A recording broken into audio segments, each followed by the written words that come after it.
Hey, deserving listeners, let's continue watching the interview with Zenab from season 3 of Love is Blind. This is on the YouTube channel Jalay Slays with Anthony. Let's watch. Well, this doesn't give me good foresight for our marriage. No, I believe that part, but the bit where I'm like, okay, come on, like you can tell me like it's just us here. I I feel like you wanted to cause the scene at the wedding. I feel like, and listen, I'm totally not hating on that because I get how if somebody has made you feel like if you've sat there and had conversations with them about your self-esteem and they have basically categorically ignored that and continue to make you feel bad about yourself, I can fully understand why you would want to do that. But I just. You want me to say, like, I prepped this speech to go up there and Yeah, have.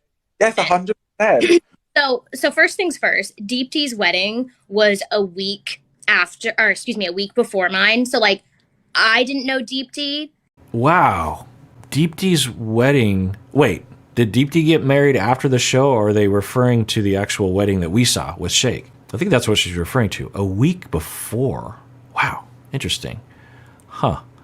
Well, that would mean that they filmed season 3 a long time ago, right? I think they've been referring to that. Okay. So let's see what she says here. No one in these comments What? knew Deepti. No one on the internet knew Deepti. You didn't know her story. You didn't know what she was going to say. So I was not trying to have a Deepti moment. I am not a Deepti. We're very different, as you can tell. Oh, I think she is referring or defending herself against people attacking her online, that she was trying to create a Deepti moment. I don't know exactly what that means, but I think what that means is that Deepti, because of the way things went down, she came across like a very commendable human being compared to Shake. The way Shake was saying to Deepti, I really like your personality, but I'm not attracted to you at all. There were a lot of Deepti fans and a lot of Shake haters, right? So I'm guessing if you were to highlight season 2, you would have to include Deepti and Shake, right? There was a lot of scenes that were pretty provocative, and at least after the season, Deepti came out looking pretty good. I've heard from people emailing that Deepti started a relationship with Kyle, and people think that was all fake. I don't know. The point is that Deepti looked great. And so you have to know that people on the show, if they had seen that, which it sounds like she had not seen it at the time because of the timeline, you could imagine speculations that the cast members would be like, well, I want to be like Deepti because I'm in Deepti's shoes right now. Cole is like Shake because Cole is also not attracted to me. Shake wasn't attracted to Deepti.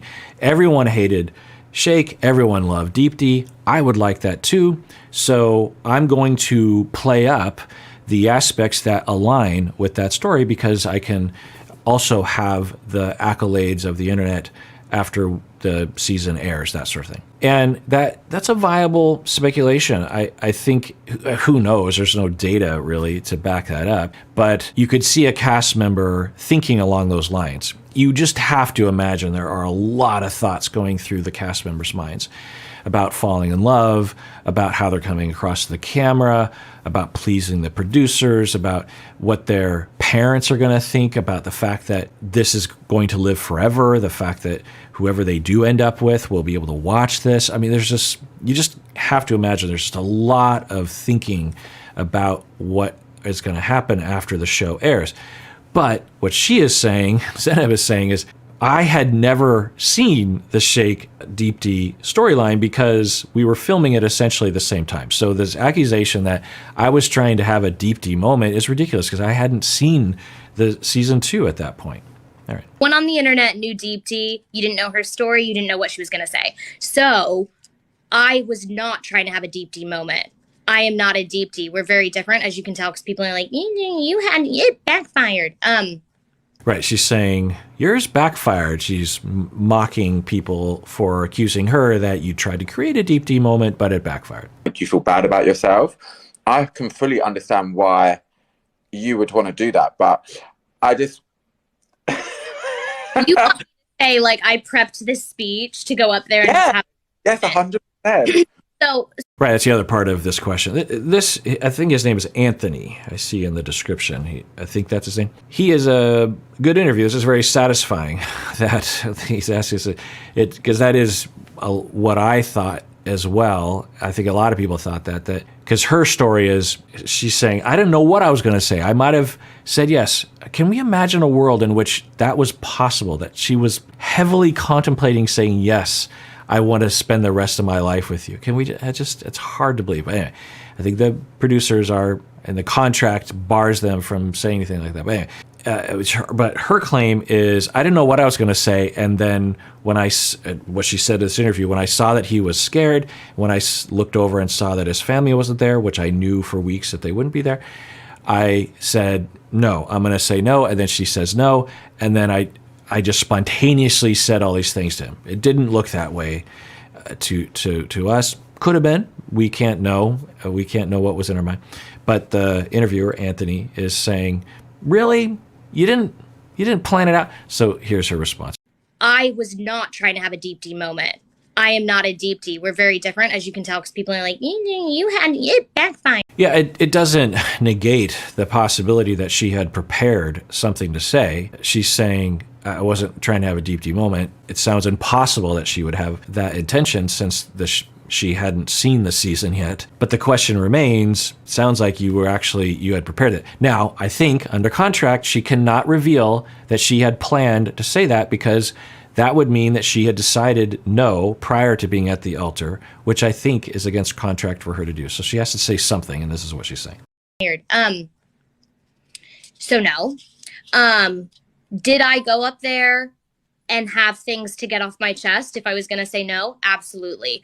Did I take that opportunity to say them? Yes, because up there, he had to listen to me. I could not be dismissed. My mental health could not be questioned. I could not be told, just be unassuming, be sweet, don't have a bad attitude. He could have, but he didn't. She surmised that he wouldn't. And yeah, I think that's absolutely true. And I think I said this earlier, my conceptualization is that she had been cataloging a lot of things that she felt hurt about and had kind of communicated about them, but hadn't really gone for it and blasted them. And since this was potentially their last conversation as she's breaking up with him at the altar, she's like, I'm going to really let him have it right now. Yeah, so she's basically confirming that. Had to listen, and it made people uncomfortable. I get that. But again, his family wasn't there. He had about 15 friends there.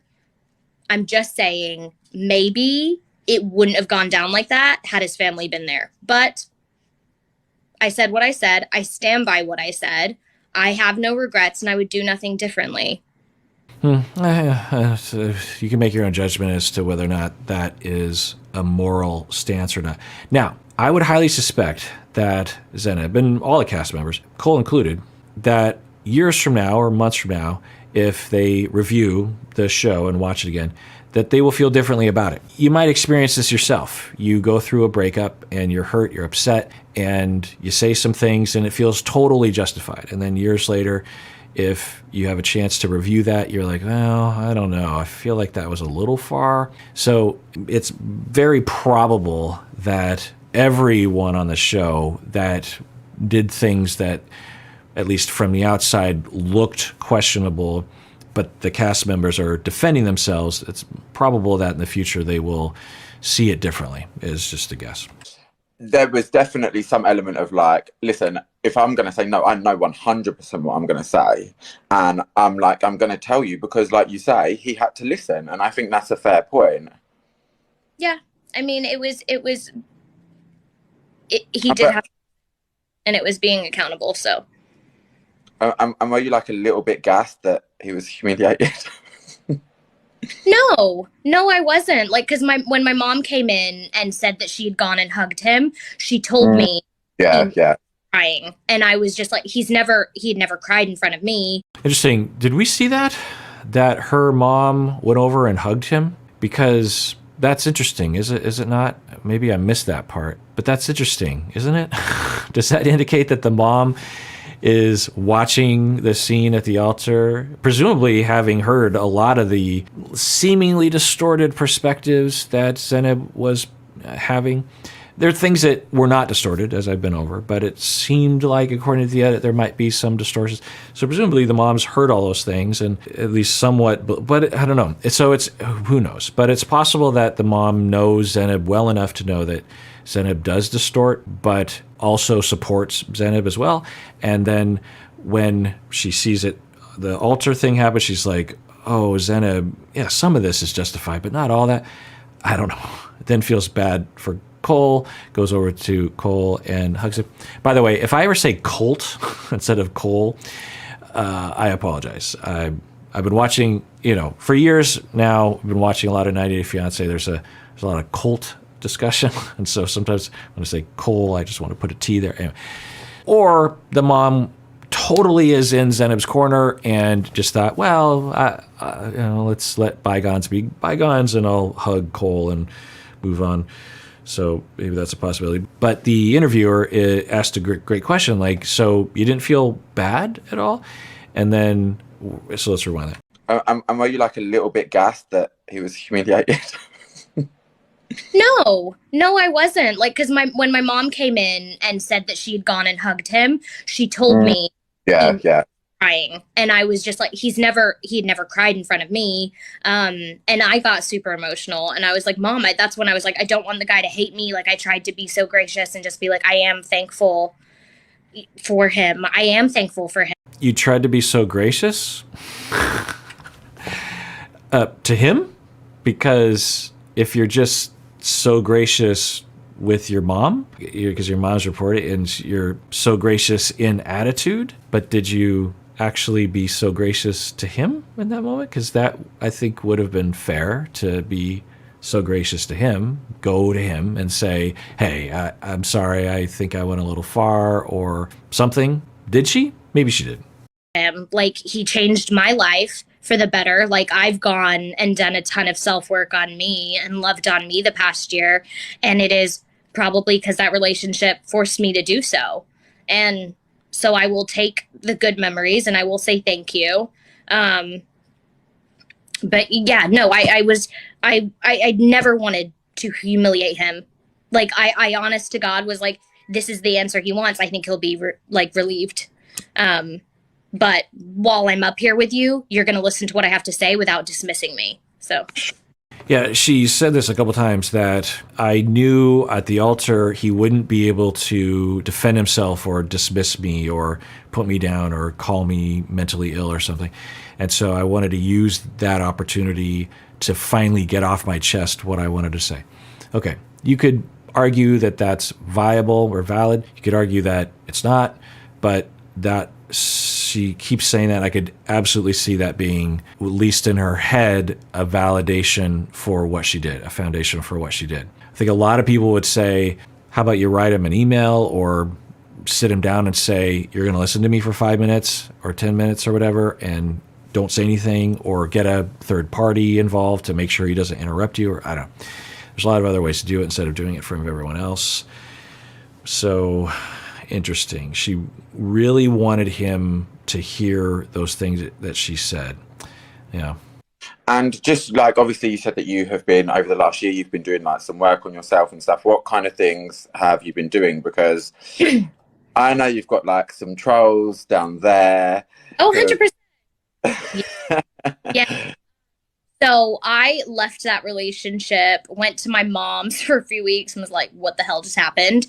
But yeah, when I got back into town, I started going to therapy. Huge advocate for therapy, been multiple times in my life. When my parents got divorced, when I lost my mom, when I lost my dad. So went to therapy, have been going. I go every week for an hour, sometimes twice a week, based on the week I'm having. Okay, good. I think I knew this, that she is in therapy and has been for a while. It's hard to know what they're working on or what the situation is, but that's encouraging, and I'm glad for her and her future relationships.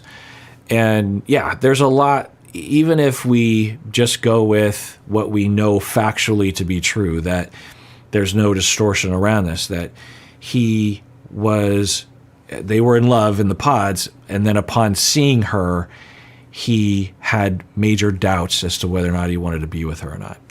That'll do a number on you. That's really rough. And so she is going to therapy. It also and I said this during the Cuties flashback, that the way she talked, and again, I know better than to completely speculate on very little data, but the way she talked about, I just had a banana and a spoon of peanut butter, it sounded like there's some issues regarding eating and body.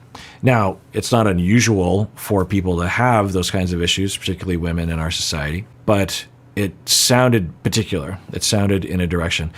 So maybe she's been working on that and building herself back up again, which would be good. And I'm glad that she has that. And read tons of self-help books, like literally just loving on me, avoiding men at all costs, and just had to do some work to build up that like self-esteem. You know, I was looking for someone, or was hoping that I would have a partner that would like gas me up, lift me up, assure me. And I was kind of like a words of affirmation person, which I didn't get so often. So I just have kind of gone to therapy and we're working on giving that to myself. Yeah, good.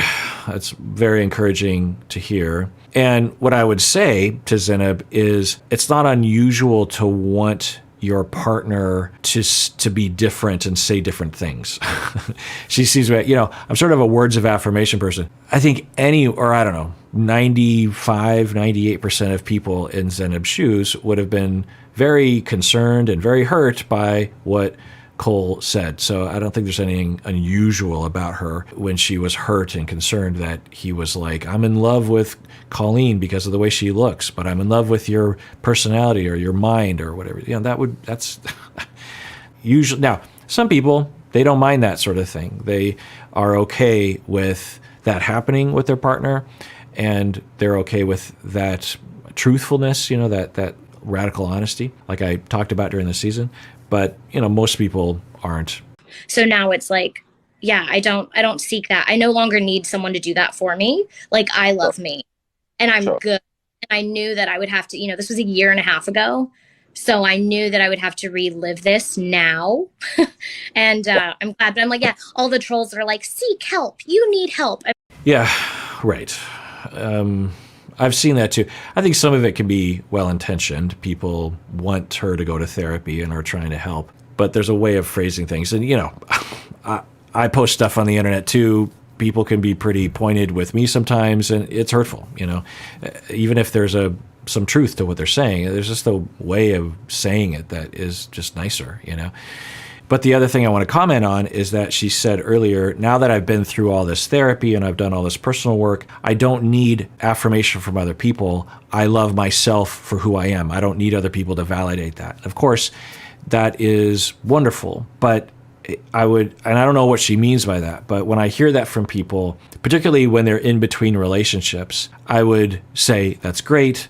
Of course, you shouldn't depend on other people to validate your existence. You should love yourself because you're a lovable person. There's nothing wrong with you, and you should be able to have that. On the other hand, it's a very American notion that we're independent human beings, that we can have self-esteem just on our own. It's just not possible. Our self-esteem is largely based, not entirely. A lot of self-esteem is based on how we see ourselves and what choices we make about our narrative about ourselves. But a lot of how we see ourselves is dependent on how people treat us. When people treat us poorly, you can have a lot of self-talk that could counter that, but it will not be able to counteract the damage that does on us, particularly if it's when we're young and throughout our lives, or from culture constantly. We are not independent animals. We are social animals. We are dependent. We have some independence. We have some ability to make our own choices about our beliefs, about the way that we see the world and ourselves.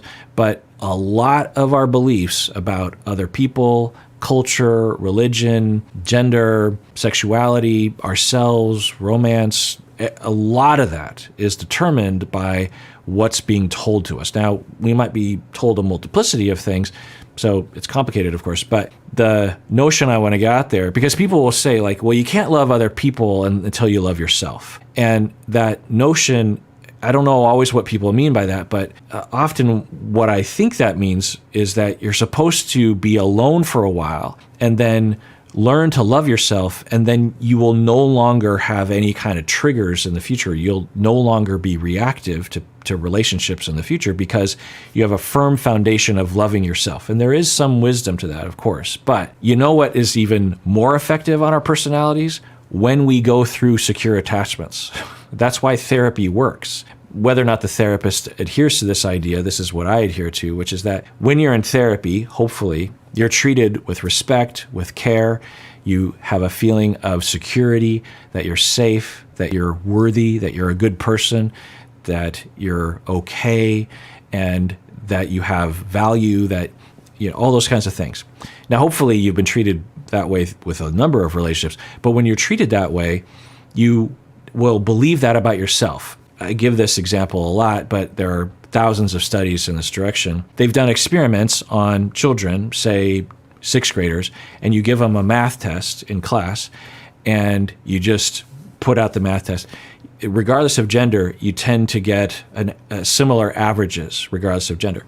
But if you start the exercise with a different set of kids, and they've done this study in a number of different ways, and you say, well, research shows that girls are bad at math and boys are better at math. And then you give the same math test, the boys tend to do better than they would have normally, and the girls tend to do worse than they would have normally. Why is that? Well, because we're social creatures. We can't help but to be affected. Now, it doesn't make any logical sense if you think in terms of we are individuals, in the American notion that we're individuals, because your ability in math is independent of how people see you, right? You just either know how to do math or you don't know how to do math. But that is not what the data shows. And then, of course, when you add up all the messages that you're getting subtly throughout your life about your value, about who you are, about your attractiveness, about your worth, about your viability as a romantic partner, you add up all of that information and you thus have low self-esteem. There's not a lot you can do to counteract that independently. So you can do some things. Self-talk can help. And having a therapist that can help you absolutely can help. But what is more likely to work long term is to have relationships with people in which you're treated in a way that is with love, is with respect, is with honesty, is with loyalty. And when you have those relationships over time, and that can be with your therapist, it can be with your partner, it could be with a family member or a friend or someone, but you have enough of those relationships over time and you really soak it up, then that's when your self-esteem actually starts to improve.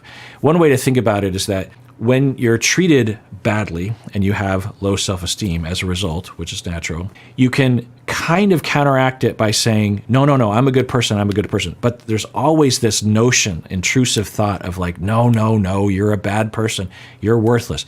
But you can kind of fight against it. And I will talk with clients. This is more of a short-term technique to not let those, because if you let those thoughts completely overtake your conscious mind, then it's really hard to act in a way that is congruent with your needs. And so you have to push back a little bit, but those intrusive thoughts are still going to happen. But then what you do, so that's what you do in the interim. And then over time, when you engineer relationships, again, in therapy, you can have a long-term relationship with your therapist that is secure, that treats you with respect, and you can internalize that. Or you can engineer them in couple therapy or family therapy or blah, blah, blah. And when you have those secure attachments, you have what we call earned security, and then your self-esteem will just go up and you no longer have those intrusive thoughts. You could think of it as the intrusive thoughts that you do have are positive. The automatic thoughts, the automatic belief system, the foundation upon which you're standing is, I am a good person. Other people can be trusted. You know, I have my flaws, but I'm mostly good. I'm mostly an okay person because I have learned through experience that that's true because of the way people have treated me. Because I don't know who I am. I don't know what sort of person I am. I don't know how I come across to other people. I don't know if I'm lovable. I think I'm lovable, but I don't know I'm lovable. But then when people are loving you and not hurting you and not betraying you, then you're like, well, I thought I was lovable, and experience has proven that. Think of it like I actually, now that the pandemic is, I guess, over-ish, and travel is, I guess, maybe okay, although who knows. I'm like, ooh, maybe I can actually go traveling because I haven't had a vacation really in a long, long time. I want to go to Italy. I've always wanted to go to Italy. I'm a kind of a nerd for Roman history, and so I want to go to Rome. And I've seen many, many movies and documentaries and YouTube videos about Rome, right? So I have an idea of what Rome is like, but I don't actually know what Rome is like because and I've had this with other places that I've traveled to, until you're there, you don't really know what it's like. Well, it's the same. So I can convince myself, I can watch videos, I can imagine what it would be like to be at the Colosseum or whatever, and I'm having visualizations of it, but I won't really know until I'm there. I have to experience it. The same goes with self-esteem. I can imagine I'm lovable, I can tell myself that I'm lovable, I can visualize myself being loved, but until I'm loved, I'm not actually going to know what that's like, and I'm not actually going to feel lovable. I'm not going to actually feel like I'm worthy of love because it's an hypothesis until when you have that positive self-talk prior to going through corrective experiences, it's an hypothesis. You're like, I'm lovable. I can love myself, and I know other people could love me, hypothetically. But when you actually are loved, and it takes a long time, right? That kind of love, it has to be a while. It can't just be one day, right? It's got to be years of that. That's why it takes a long time to have corrective experiences. Then oh, I am lovable. Like right now, before I go to Rome, I can imagine what it's like to be there, but until I'm there, I'm not going to know what it's actually like to be there. It's kind of a weird analogy, but it's what came up in my mind. So she's been going to therapy. It's been helping. She says that she loves herself now. I'm guessing all that is true.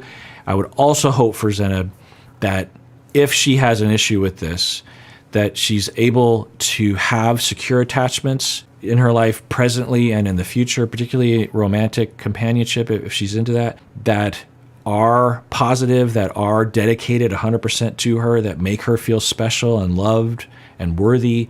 And then it'll be additional self-esteem boosting in those moments. I'm like, you're writing about a stranger online about their mental health. Like, how about we get help? But Hey.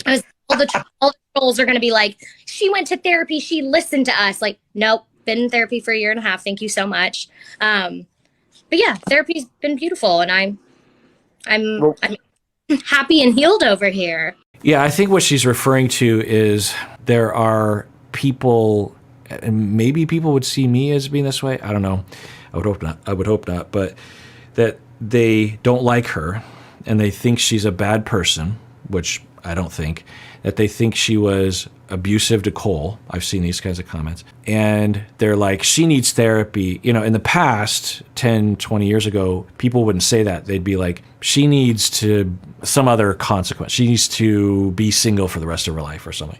But now, because of the work that people in my field and other fields have done to destigmatize therapy, a lot of people, particularly younger people, are very quick to recommend therapy, which is good. But I think there's still this element of that it's a punitive thing. There's something wrong with you, go to therapy, which is not what I would like to be out there. I'm glad that people are bringing it up more often, but sometimes the tone is there's something wrong with you. You need to go to relationship jail, which is therapy or something. I don't know. But she's saying, no, I've been in therapy a long time. I didn't go because y'all suggested it, which is good. All right, well, let's adjourn there. And when we start up next time, I'll continue watching this interview. And everyone out there, please take care of yourself because you deserve it. You really, really do.